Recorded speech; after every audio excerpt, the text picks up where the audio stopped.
तो भाई लोग कैसे हैं आप लोग दोस्तों। ये देखिए बवाल वाला पोस्टर। और दोस्तों खेसारी लाल यादव जी का आज सुबह सुबह यानी 2 घंटा पहले ग्लोबल म्यूजिक जंक्शन से इसका टीजर भी दोस्तों आउट हो गया। दोस्तों आप लोग देख सकते हैं, सॉन्ग का टाइटल है रंगे चलस यार। रंगे चलस यार सॉन्ग का टाइटल है दोस्तों। बहुत ही ज़बरदस्त टीजर है दोस्तों। टीजर आउट हो गया है ग्लोबल म्यूजिक जंक्शन पर और ये सॉन्ग बहुत ही जल्द रिलीज़ किया जाएगा दोस्तों। बहुत ही बेहतरीन टीजर है दोस्तों, बहुत ही मस्त सॉन्ग है। आप लोग जाइए सुनिए, बहुत ही बेहतरीन गाना है दोस्तों। और इस गाने को खेसारी लाल यादव जी ने गाया है और लिरिक्स है धाका धड़कन। धाका धड़कन का लिरिक्स इस गाने को लिखे हैं दोस्तों। और म्यूजिक दिया है आर्या शर्मा ने दोस्तों। बहुत ही कमाल का म्यूजिक है दोस्तों।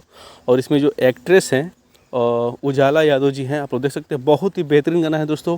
अभी तक आप लोग नहीं सुने हैं तो जाइए, बहुत ही बेहतरीन टीजर दोस्तों इसका रिलीज़ हुआ है। बहुत जल्द सॉन्ग आएगा तो आपको अपडेट हम देंगे। सो दोस्तों यही अपडेट था, सोचा आप लोगों को शेयर कर दें। तो अगर वीडियो अच्छा लगा हो तो वीडियो को लाइक कीजिएगा और चैनल को सब्सक्राइब जरूर कीजिएगा दोस्तों। सो दोस्तों बिग अपडेट है, जाइए टीजर का आनंद लीजिए और बहुत जल्द सॉन्ग रिलीज़ होगा, बहुत ही जल्द। सो दोस्तों चलिए मिलते हैं किसी नेक्स्ट वीडियो में ऐसे ही अपडेट के साथ। तब तक आपको बाय, टेक केयर।